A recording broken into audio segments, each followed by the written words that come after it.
Welcome to the Dream Journal. From the studios of KSQD in Santa Cruz, the Dream Journal is a weekly show where we explore the power of nighttime dreams through conversations with dream experts and with you.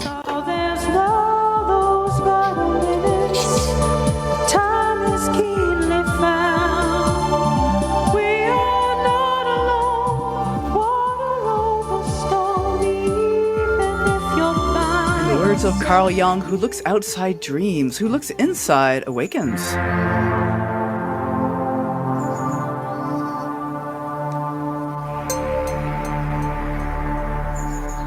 The name of today's music is Sliver of Golden Moon Rising.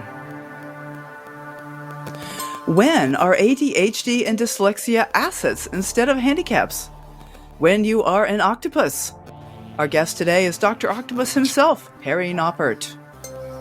Stay tuned to find out more about his nonlinear revolution called the Octopus Movement. I am your host, Katherine Bell of Experiential Dreamwork, and welcome to the Dream Journal. The Dream Journal is also a weekly podcast. Please subscribe, rate, and review on your favorite podcast platform. But really most important, tell your friends about this podcast. The mission of the show is to spread excitement about dreams and, let's say it, nonlinear thinking. So why not talk to your friends about this? Gives you a chance to talk about your dreams. Archives are available at Apple Podcasts and Spotify, and also at ksqd.org/the-dream-journal. Okay, so I have a little bit of a cold today. You can probably hear it in my voice. And I woke up this morning with Dream Journal dreams. This is a common theme for me, listeners will know. But this time I had two. I was in the studio and I had ran through the whole show. And then I did another show in another location. And it's funny, it feels like here I am doing a third show in a third location.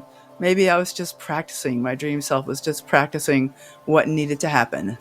You know, that's one of the ways we think about dreaming as ways to approach the things that we're nervous about. And yes, I am nervous about the Dream Journal. Always am. It's always exciting and nerve-wracking at the same time. One of those things that keeps me young and simultaneously gives me gray hairs.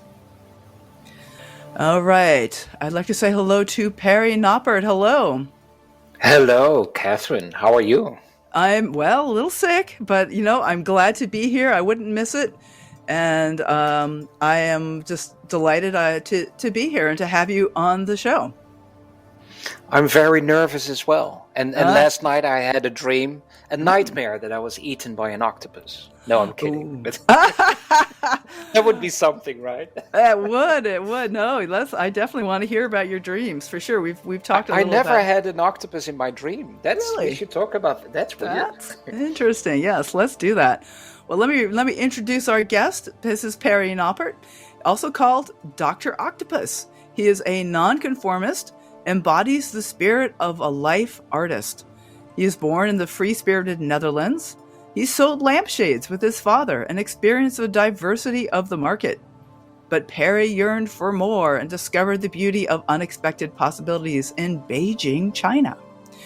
Embracing his ADHD, energy, dyslexic learning style, and multitasking brain, Perry founded the Octopus Movement, a mycelium of nonlinear thinkers. The platform empowers out-of-the-box thinkers to unleash their unique talents and shape the world with their artful approach to life. Perry is a visionary, a trailblazer, and a true life artist, and you can find out about this at theoctopusmovement.org. So, Perry, Wow. This is, wow. This is great. Is that me? Seriously? I know, it's someone, I think. But there's something. We actually met not that long ago, like 4 or 5 months ago. I think through a mutual friend, actually Scott Mason, who's going to be on the show in a few weeks, and we just clicked right away. And you invited me to your podcast, a video podcast, and you can find that at the Octopus Movement. Is that right, on YouTube? On YouTube, on YouTube. YouTube. If you look for Dr. Octopus, the Octopus Movement on YouTube, you will find it. Yeah, Doctor. And then Catherine Bell, of course. It was fascinating, Catherine. These 2 sessions we did. Yes, we did too, and there was something that really opened up for me about nonlinear thinking, and that I know dreams are incredibly nonlinear, but then to actually bring that into waking life. So let me start with the beginning. How do you define nonlinear thinking or nonlinear life? Like, how would you define that, Perry? Yeah, I practiced that question many times, and think, oh dear, people are going to ask me this question. Mm-hmm. and I think there is not really a definition to it, rather than it's not linear, so it's not planned out. It's you take it as it comes, and you combine unexpected things, whatever it is, thoughts or happenings together, and create something that is also not expected, or very creative or innovative, or it's using your brain and letting go of that linear structure that we have all learned at school, right? You have to be at school at 9, and then we do math, and then we do English, and then history. It's all very linear, and then you have your exam, you have to have a grade and whatnot. But this nonlinear thinking, we're all nonlinear thinkers, and we're all very good at it. But then we forget a bit about it when we go to school, and everything has to be linear. And then you go into your career, and you have to have this job, and you have to have this career and this house, and there are all these expectations. And it's interesting to look at it in a different way from time to time. Absolutely, and I love what you're saying about the school system, and that the modern school system is really part of how humans are domesticating themselves. And that we kind of train ourselves. Right? I was reading this book about AI and how it will all change, and when you read about that, then is artificial intelligence, has that become more human, or have we become more like computers with all our training in specialty and linear thinking and single focus, rather than like you, Katherine, doing so many multiple things in your life, different things, and very much out of the box, out of the very unexpected. And yeah, I find that fascinating. With the Octopus Movement, we have all these out-of-the-box thinkers, people that are maybe a bit weird. Some people like to say I like to say I'm weird a bit, and some people don't like to say I'm weird. But we're different, We're not that group of 80% in the center, do their things, be very good at the things you do. But we're more in these outskirts of thinking, of being, of doing, and that fascinates me, and very, very interesting people. Right. And there's certainly there's been like a very nonlinear path that both of us have come to meet together here on the radio. That I've started out with science, and then moved over into dreaming. And I had not known before you sent me this bio that you started out selling lampshades. How about that? I did so many things. Yes, Katherine, I did so many things. And and that's also in the bio, one of the coolest things that I did was moving to China. Tell me about that. Well, I didn't know about nonlinear and linear thinking when I moved to China. I just was together with my family, an expat family, moving to Beijing, and I loved it because it was all very unexpected. Every day was a new challenge. The sounds, the scents, the culture, everything was new and very, very interesting. And I loved it. But so many expats that were there didn't like it that much, because it was so out of the expected way of being and how to live there in a complete other country. And that's the first time I discovered this is actually good for me, when everything is unclear and every day is a challenge and you never know what will happen. I loved it. And I think now I loved it because it was my nonlinear brain. I like thinking that way. I like to be challenged. I like to have unexpected things on my journey every day. And that's what happened in China. and it was awesome. The food, the people, the language. I learned to speak Chinese as fast as possible, and I was working in a Chinese company as one of the few foreign people there. It was awesome. It was awesome not to be able to speak the language and just be at the office and see what's happening around me. Can I understand what is this? What are they talking about without knowing the language that they're speaking? And I thought it was fascinating. So you must have to tune into, or get to tune into, the sort of nonverbal communication that's going on all the time. But so often we get swamped by the words that we don't really pay attention to the gestures and the facial expressions. And it exists. I always, of course, I've read it in books.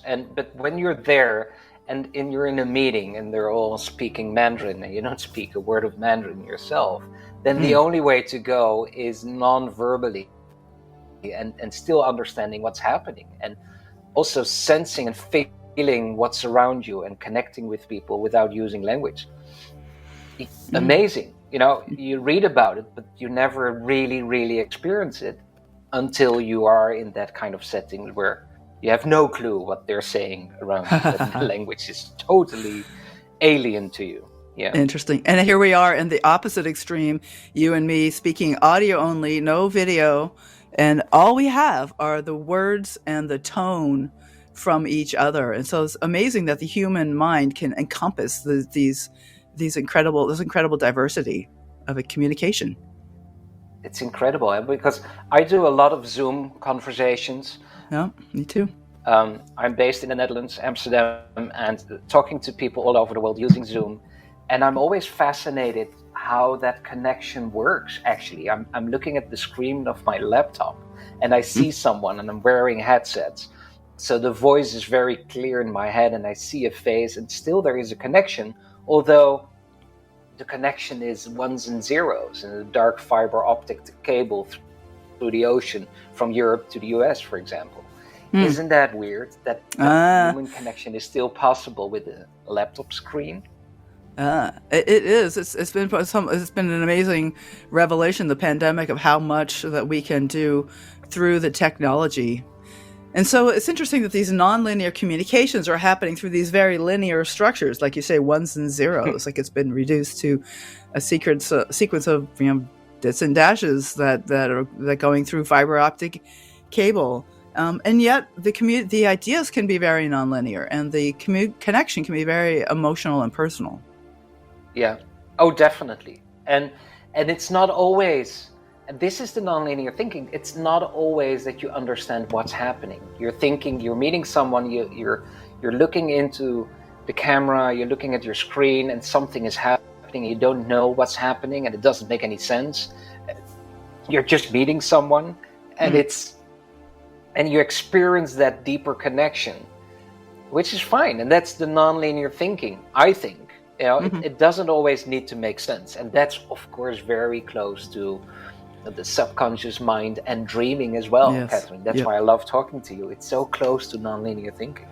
And in a dream, we don't even blink at the things that happen that seem so incredibly crazy to our waking mind. And yet the dreaming mind is just like, nah, okay.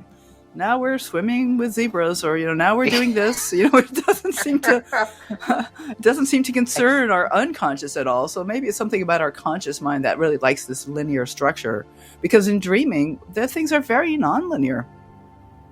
But what about our thinking? I'm always curious. So I know my own thinking, but I don't know your thinking, Katherine. When you're just in conversation with yourself, is it very linear? Is it very nonlinear? I'm guessing most people are having very nonlinear thoughts with themselves. So the only thing that is very linear is the way we work, the way we produce, and the way we want to achieve results, maybe. And all the things we're doing automatically is very nonlinear. Interesting. Well, I would say I can't speak for anyone else, because as you say, no one can know what somebody else is thinking. But for myself, there's kind of a sea of feelings and ideas that are not necessarily in words that go through my mind, but then certain words and phrases rise up. They kind of floating on the top And of course I'm always trying to corral that, because that's the important part, somehow the linear part, the part that can be put into words, and there's something useful about that. And yet there's so much that's nonlinear that doesn't get respect, because we think, oh well, this is what really matters, is the linear, the phrase that comes up to the surface. Exactly. Well, and I'm curious. People are always talking about, you need to be your authentic self, because you can feel that's a good thing, right? It's nice to listen to someone who's really themselves, rather to listen to someone who is like a record, just saying things because he needs to say these things. Do you understand what I mean? I'm not prepared for this interview and for our conversation. I know you a little bit, so I know we will be doing well and fine. And so I'm not in a linear way prepared to this conversation, like, oh, I want to talk about this and this is how I will answer. And the funny thing is that most people, when they listen to someone who's just themselves, which is for me very nonlinear, it gives you a nice feeling. It's personal. It's not cold. And if you're listening to someone who's just saying the right things because he needs to say, or she needs to say these right things because it's practice, it's prepared, it's flawless, it's perfect, there are no edges, it's smooth, it's exactly the story that needs to be told. But we don't always like it when it's so smooth and linear and perfectly aligned. We tend not to trust that, because I think we are very nonlinear in our thinking. So when we hear a linear message, we're always in our subconscious mind thinking, this is too perfect. It's too well shaped. Maybe. Yeah. Yep. No, I think you're right. There's something about the humanness. Like, I'm thinking of these podcasts where people are having a conversation. It's not like this structured news report where it's being read from a piece of paper. And there's something very satisfying about a conversation. And yet, with the new captioning features on Zoom, I've sometimes turned it on and I've been kind of horrified by seeing what I'm actually saying. And yet people are nodding, going, yes, oh, that, I got it. And yet I see I'm repeating myself and stopping a sentence and not finishing it. But this is still making a connection. And I think we really value that non-linearity way more than we think. So I love that how you're bringing that to the attention of the world, that the non-linearity is very human.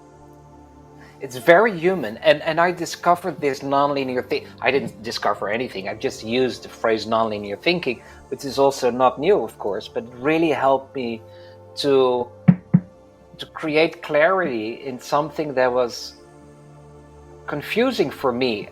I've interviewed more than 130 people or so that were very nonlinear, and there was always that connection to neurodiversity, and I was intrigued. What brings that neurodiversity, that the outcome is very out of the box thinking, or when you want to use the word multipotentiality, why is it that when your brain is wired in a different way, why is the outcome multipotentiality? And that way, I was thinking that people that are having neurodiversity, like ADHD and dyslexia myself, but also dyspraxia and bipolar and autism, is that because your brain is wired differently, you cannot stay 100% in that middle group of 80% of people following that linear line all the time. So you're capable of being very linear, right? You need to fill in your tax forms. That's linear, if everything goes well. and you need to go to school and study and you get your diploma. It's all very linear, and we do that, and that's fine. But I think especially people with neurodiversity, they can't stay all the time in that linearity of how they live, right? They need to go outside of that box. They see many times different things than people that are neurotypical and just follow that linear path. But on the other hand, is that really true? I'm always I'm always in doubt myself, and I'm thinking, I don't like to think in boxes, and yet I'm doing it myself as well. But it's just to create a more clear picture, because when something gets complicated, we want to simplify. So I'm also simplifying the diversity of the brain. But I prefer using the term nonlinear thinking rather than all the different labels within neurodiversity, because what is ADHD? Does it really exist? It's a set of rules we've created that if you behave this way, we call it ADHD, but ADHD doesn't exist. The rules exist, the explanation exists, but what is it truly? It's being different from most people. Okay, so what? Right.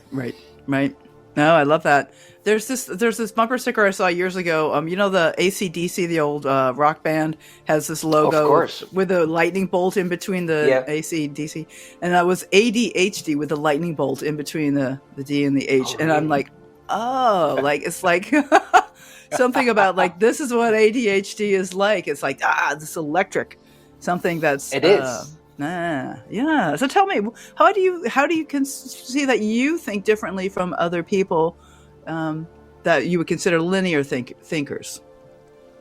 Like, what is it like to be inside of Perry Knoppert's brain? Oh dear, that's difficult. So how can you explain your own brain when you're trapped in your own brain? That's impossible, Katherine. True. But what I do know, listening to many people in the movement, and some of the things that we all have in common is that we're super curious. We're curious misfits. That's where it started, and that's also why I'm using the symbol of an octopus. Because I was talking to a group of very nonlinear thinkers, and I said, I need something else than just the word multipotentiality or polymath or neurodiversity. I need something more interesting. And what is the symbol of a curious misfit? And then someone said to me, I always use the octopus as an emoji just for the fun of it. And someone else said, have you seen My Octopus Teacher, a documentary in South Africa? I have. And I watched that documentary, and that documentary was so beautiful in many ways. And then I thought,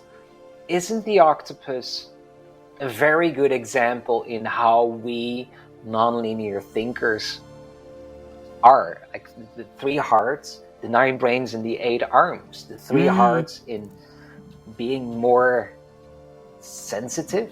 We feel maybe more emotions, more empathic. It's I don't know. It's 9 brains. Do we think faster? Do we connect more dots? Do we learn faster? It's something I constantly hear in the movement, that it's when they listen to someone, they tend to think about the following, that they know what the person is going to say after 2 or 3 sentences. It's like, move on. I know what you're going to say already. And so many people have that in common in the Octopus Movement. And the 8 arms, we're not single specialists. We're doing so many different things. Not always everything at the same time, but it's fascinating for me to see that a college professor who's also in the movement and also writes poetry and also is a documentary maker and also does this and also does that, and they're all doing so many different things. So how is it in inside of my brain? It's a very curious brain. I like to learn. I like to make connections. I like to think fast. I like to connect with others. And the downside is, when you think about neurotypical people, if you stereotype, if that's possible for now, just for the sake of explaining, that you sometimes, I'm amazed why some of the other people don't understand you. You write down 2 sentences and it's clear for you, and you get these questions and you're thinking, why do people don't get this? Why don't they understand what I mean? It's very clear, right? If I only use 2 sentences, and then you have to learn yourself. No, you have to explain everything, and you have to go in detail, and otherwise people don't get it. Oh, and don't you see that? Another example, and I mean, don't you see that? It's inside in combining all these different things. But recently I was watching a documentary on Netflix, and it was Inside Your Brain or something, and it was about LSD. And the scientist in Switzerland was being interviewed who discovered LSD, and he was describing in how LSD worked in his mind. And I was listening to that, and I was thinking, well, that's very close in how my brain works every day. Oh, so interesting. I wrote a message in the movement on Facebook, in our Facebook page, and said, have you seen that documentary? What do you think? So I didn't say anything about the LSD. And other people were saying the same thing, Katherine. They were also saying, well, you know, I was watching this, and I have a feeling I'm always on LSD. So how does it look like in the brain of a nonlinear thinker? Well, ask a linear thinker who's on LSD, maybe. Right. So there's something about a new ways of looking at things, and the recent push toward using psychedelics, or the openings that people are finding, is that use of psychedelics in appropriate setting can disrupt patterns, and like PTSD and depression, and when we're stuck in certain patterns, kind of rigid, which feels very linear to me, than the LSD or the psilocybin or whatever, in the right circumstances with the right support, can change the way we think. And I think dreams are also do that. That dreaming also is nudging us along every night, so that our moving us out of our rigidity, moving us out of our expectations, and so that there's another parallel with dreaming and psychedelics and nonlinearity. I saw that in a documentary as well about psychedelics, and a group of people were testing this, and they were in a depression. And what I thought was interesting was that they discovered, using psychedelics, that they had a different trauma than they thought they would have. So they would always be thinking, but they were thinking, I'm in this depression because this of that, this trauma that's happened in my life, and that caused the depression. And that's what you talk about with your therapist and whatnot. And using these psychedelics, how nonlinear, they discovered a complete other trauma that was hidden away in the subconscious mind. It was locked, it was blocked, it was locked up in a closet or in a room, and the psychedelics opened it up. And then they discovered their true trauma that caused a lot of pain and depression. And then you can work on yourself and really, really help yourself to get better and to deal with your depression. If you're working on the wrong trauma in your life, that's not helping. So right. But yeah, how I love it. It's never about what it's about, as they say. Yeah. That it isn't what you think. And I find dreams are like that. I might incubate a dream. I'm really worried about, my career or something. And then I have a dream and it's all about my relationship. I'm like, well, wait a minute. But maybe that's what really is. Like, I certainly get that when I'm hungry or something, I can get really worked up about something politically, but it's mostly because I'm hungry. Yeah, exactly. And why, and Katherine, why is it that we overdo it always in dreams? I've been, since I've met you, I'm constantly looking at my dreams every day, and I wake up and that was a fascinating dream, and it stays with me now all day. It's really fun. I wake up, think about the dream, and it stays with me. It doesn't disappear anymore. Normally, well, we're going to get to dreams, Perry. I'm going to take a short break here, and we are going to get to dreams. I want to hear some of your dreams, whatever you're comfortable sharing, or what dreaming is like for you. But I want to take a short break. I'll say that we are broadcast live from the KSQD studios in Santa Cruz, co-broadcast at KCXU in San Jose. Please mark your calendar for April Fool's Day, when the Dream Journal hosts special guest author of over a dozen books and shamanic dream guide, Robert Moss. Be sure to tune in for that.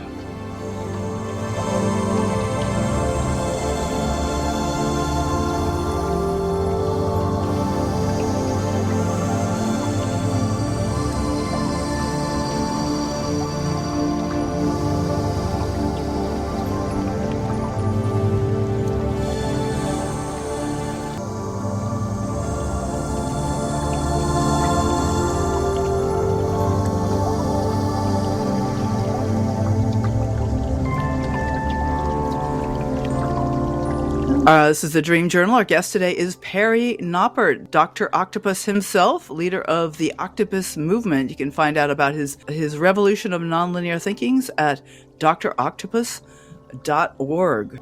So, Perry, I wanted to talk about dreams. So, what you're starting to say that you are noticing your dreams more now that you and I have been talking. And I'm wondering, what have you noticed about your dreams? What effect does it have on you that you are noticing? One very linear thing first. You said droctopus.org. I don't know what happens when you type that in. Uh-oh. I can check it out, but it's not good, mine. Good. It's the octopusmovement.org. But Thank you. Let me check what happens when you type in droctopus.org, because I'm curious now. It's a good one. The octopusmovement.org. Thank you. The octopusmovement.org. Yes. What have I noticed? Well, you said something so interesting in our second conversation. You know, when you wake up, you had a strange dream, and you start thinking immediately, what does it mean, right? And we spoke about that I was underground, and there was a big black horse with a police officer on top. Do you remember that? No, I do. And I was sharing that with you, and you were saying, explaining it in a linear way almost, but it's more in that connection of your subconscious mind or the sea of consciousness, and give it a spot there. And that's what happened after our conversation. Since then, every time I wake up and I had a dream, and I do two things. I start thinking about, what does it mean? I can't help myself. Right. What is this? But also on the other hand, okay, let's not give it any meaning, but just let's park it in my brain, and let me take it with me during the day and see where it ends up. Maybe it becomes something else in my thinking. And that has been fascinating.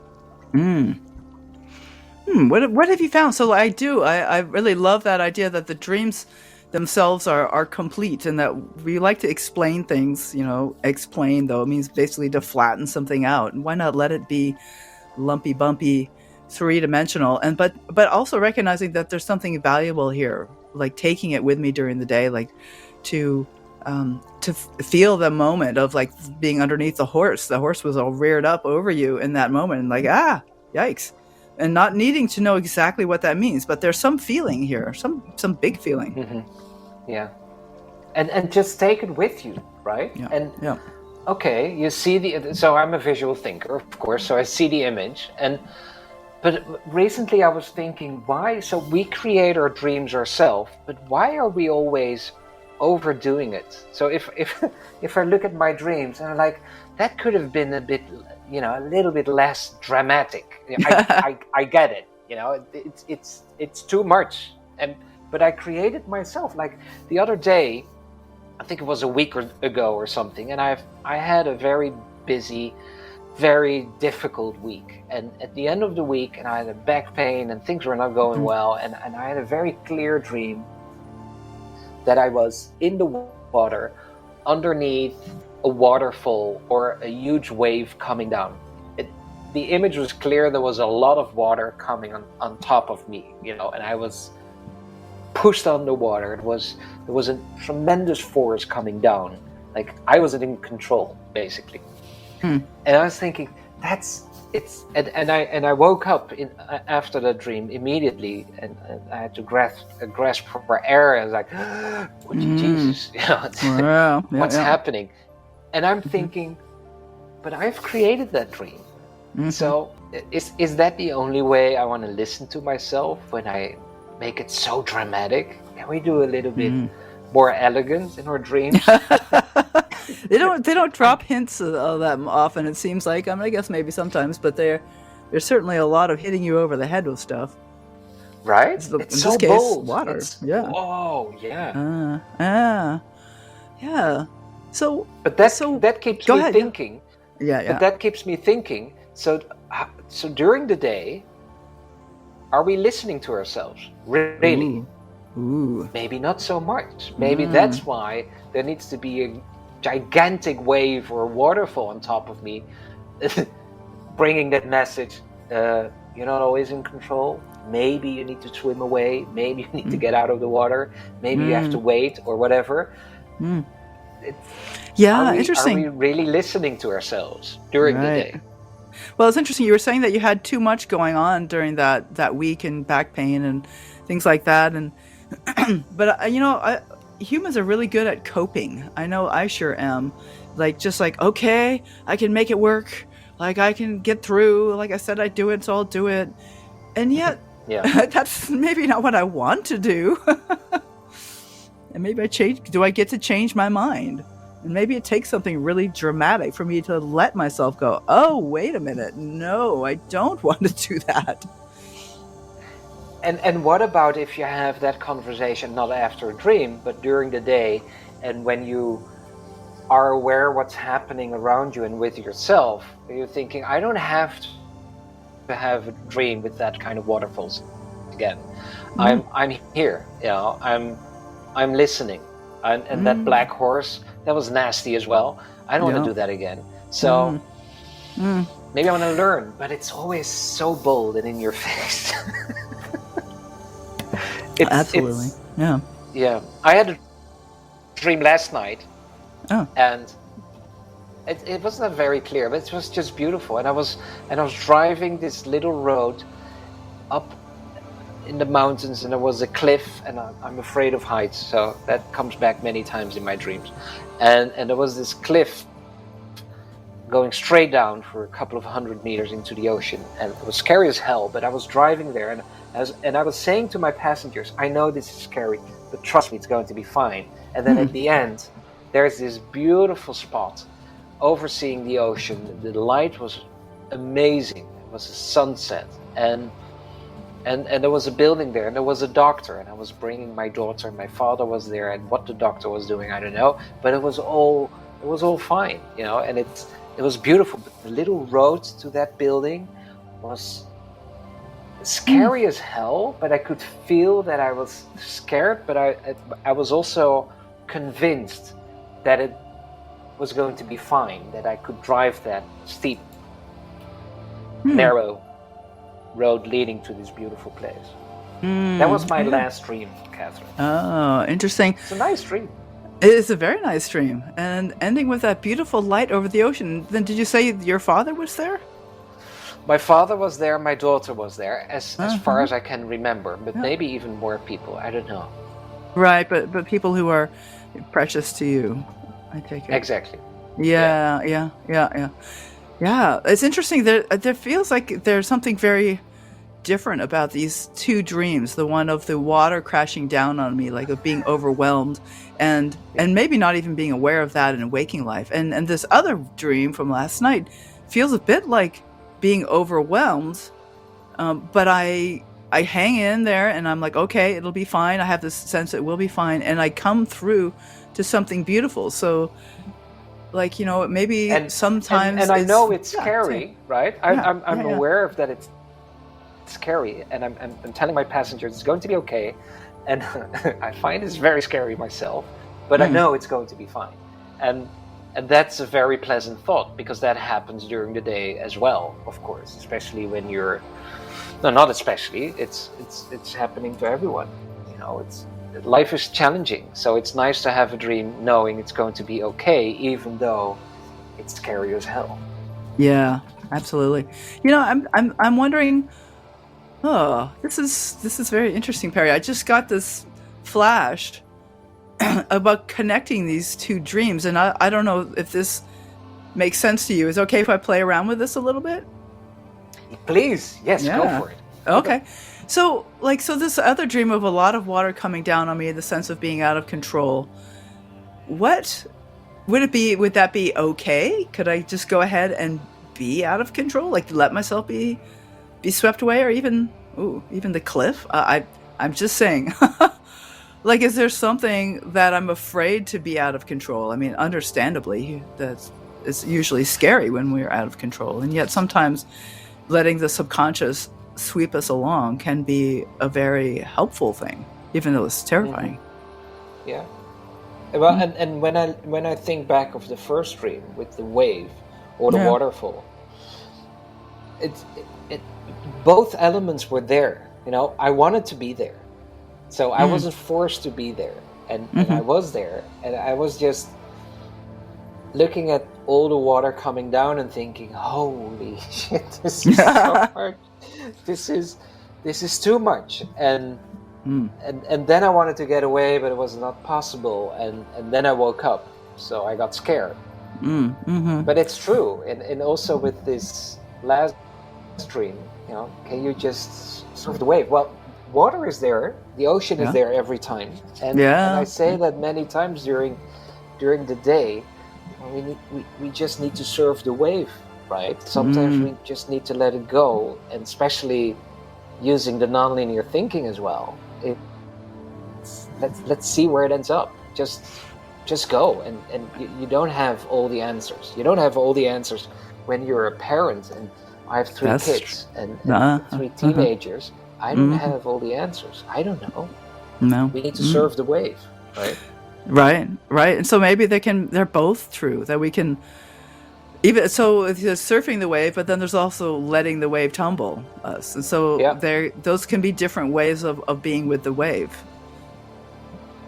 And then maybe different times during the day, that one moment we're surfing, the next moment we're just out of control going, well, telling myself trust me, telling your passengers, trust me, it's going to be fine.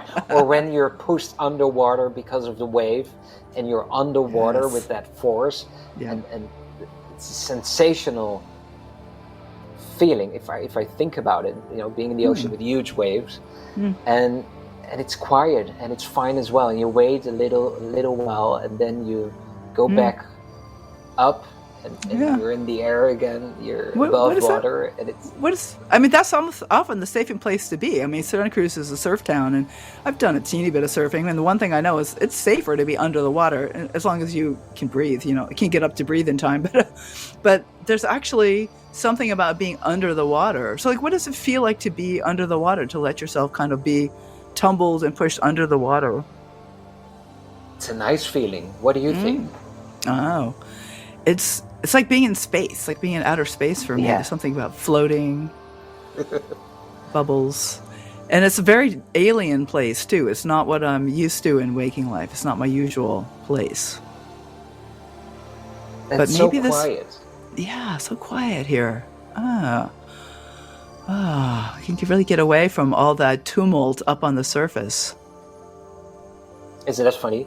You're talking with Dr. Octopus, and we're now under the water. That wasn't on purpose, Katherine. Oh, no, I love it. Well, octopuses they're fascinating creatures. There's actually evidence that they dream as well, that during sleeping periods, they flash colors during certain phases of their sleep. And scientists think that maybe they're dreaming. And they're definitely underwater creatures. They don't ever come up above the water.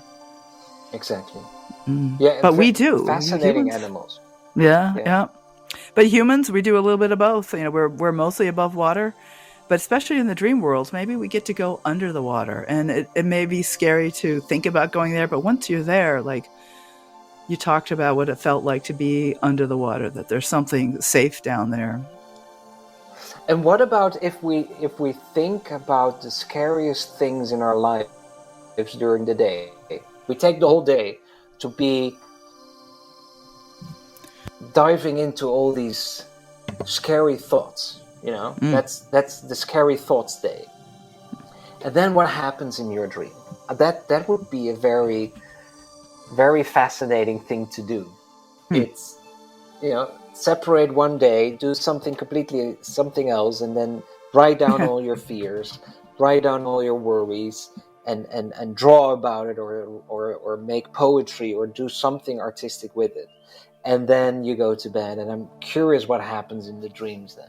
How does your subconscious mind interacts with that fear during the day when it's so clear, when the dream doesn't have to explain anything to you because you're doing that already during the day?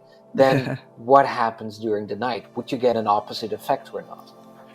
Well, I find it's like a conversation, and when I bring my dreams into waking life, and then I explore them, even this way that we're exploring these two dreams, and like looking at the total opposite meaning from the dreams, of each dream. It may be, and they may both be equally true, but so we don't need to find a solution. But then once I interact with the dream and I think, okay, I'm going to get through to this beautiful place, or okay, I'm going to let myself be tumbled under the water. And that whatever it is that I'm doing or drawing the dream, that any kind of interaction with the dream becomes like a part of the conversation. And then the next night or the next few nights, there'll be an answer or some kind of new phrase. Like the dream's like, oh, okay, well then let's look at this now.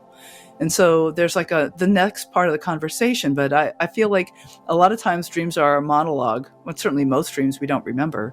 And they're just speaking inside our head or images. It's all very image for me. But when we bring it out and have this dialogue with the conscious mind, that it gets to be a conversation. Yeah. And I'd be curious if you do some of this other things. I love how you're carrying these around with you. And I love your idea of drawing some of these, or even just finding an image, like maybe a car driving along a cliff or the beautiful light over the ocean. Just have an image somewhere, like on your laptop or pinned on the wall by the breakfast table, that to remind you of the feeling of the dream, that we used to call this keeping the porpoises wet. That we want, they have to, another ocean metaphor. When the porpoises are out of the water, you have to put water on them or they'll die. So when we interact with the dream in waking life, it kind of brings a little extra life to the dream and keeps the dream alive. I love that. And it's also, and I started talking with my kids about dreams as well, thanks to our conversation, because we're not talking a lot about dreams, right? And that's maybe also the proof of the very linear world we live in. There's not enough space to talk about dreams, and we need to explain them immediately, rather than, listen to this crazy dream that I had last night, or beautiful dream, or whatever you want to give it, and at the breakfast table and share a dream, and then that's it, right? That's the dream, and say, that's fascinating, and done. Not immediately explaining and putting it in boxes or whatever, and have that conversation with your family. That's what I've been doing as well with my kids. And I say, okay, and now they're asking myself, Dad, what was your dream about? Have you been dreaming last night? And sometimes, no, I can't remember anything. And then other times, like, oh yeah, this was a cool one, or a weird one. I love weird dreams as well. And they share dreams now as well. So it became a very normal topic at the breakfast table or at the dinner table to talk about dreams as well. Thank you for that, Katherine, because it is interesting to talk about that and share these things that are happening in your brain, in your subconscious mind during your sleep, that you take that with you during the day if you remember them. And it's nice if you can share that in a safe space. Very true, very true. What a gift you're giving to your kids to be able to provide them a safe place to talk about their dreams and to ask about your dreams, and not to need to solve anything, not to find out, what does it mean? Just share the dream and go, wow, like that's beautiful, to just bring it into that consciousness. And so I'm so glad that you're giving your kids that gift. And they also say sometimes, I had a very spicy dream, Dad. It was fantastic. That was the end of it. Pushing the edges? What? Teenagers must be the most nonlinear of all. That's the next generation. We need them. We need those nonlinear thinkers. I hope they never grow out of that nonlinearity, because there's something very powerful about moving forward and not needing to stay within the rails, the guardrails, and just to see what new thing is available. We have a lot of problems in this world that we need solving. I think it's good for humanity if we can use our nonlinear thinking, because the downside of linear thinking is shareholders' value and going for success and money and regardless, whatever, if we kill the planet or not, or if it's good for humanity or not, as long as I can achieve my results. This is very linear, and keep going and more money and better shareholders value, and we're destroying all kinds of things. Like what's happening today, where so many people are here in Europe having difficulties in paying their electricity bills and whatnot. And these companies are having the best results ever. And you know, that's strange. Why is this happening? You know, so many people are not capable of paying their bills, and the companies that are sending these bills are having the best results ever. Something is going wrong. That's too linear for me. So this is Perry Knoppert, octopusmovement.org. And so glad to have you on the show. I want to say you can go to the octopusmovement.org to join the nonlinear revolution. So what does that mean, Perry? And do you have any other ways for folks to get in touch with you you'd like to share?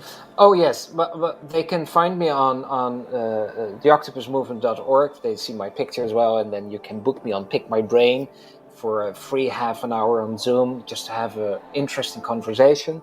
People can find me on Facebook, on LinkedIn. Just type in my name, Perry Knoppert, or Dr. Octopus, or the Octopus Movement, and you can find me. And we have now around 2,500 nonlinear thinkers all over the world in 56 countries. And we have a think tank, and we have specialists, and we have teachers, and we're building new programs for education to help kids with their nonlinear brain in education, because education is very linear. Yes, it is. Educate teachers in how to deal with that.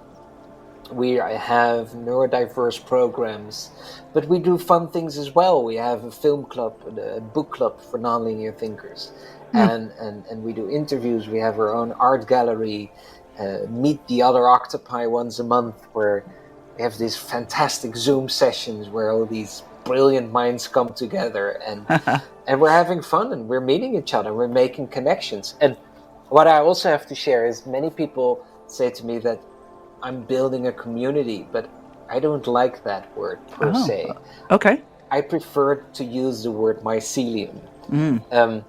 For me, a community is, I don't want to say again, it's too linear, but it is. You know, it is, right? It is. It's a box. So this is a community, and we're done. And I think if you want to create something interesting, good for humanity, and you connect people with each other, it's never done. It's organic. It's nature. It moves. It creates. It's the subconscious mind. It's the conscious mind, and it's all interacting together. And what better word is there to use than mycelium? I was watching that documentary about mycelial networks and fungi, and it's fascinating how they support each other, help each other, communicate with each other.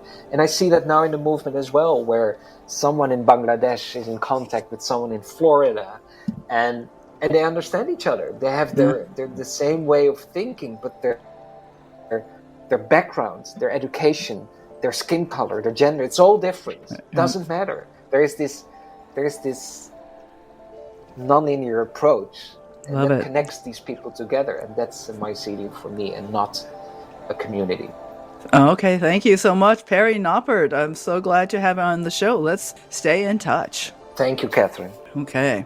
So next week, my guest will be Mark Blagrove and Julia Lockhart. They conduct dream groups in which Julia paints the dream while the discussion is underway.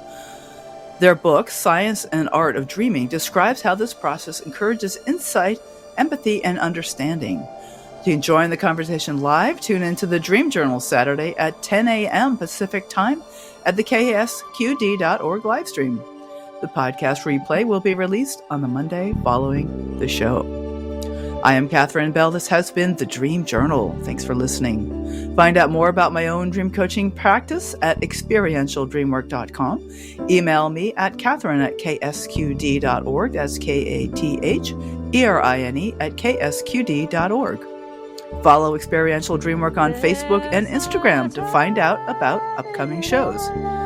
The Dream Journal is produced at the studios of KSQD in Santa Cruz, California. Archives and 24/7 live stream at ksqd.org. I'd like to thank Rick Kleffel, engineer and music creator, Tony Rosamano, Eva Milady. The intro music is Water Over Stones. The outro music is Everything, both by Mood Science. Tomorrow morning when you wake up, take a minute to write down your dream and bring it to the next Dream Journal. The world knows that so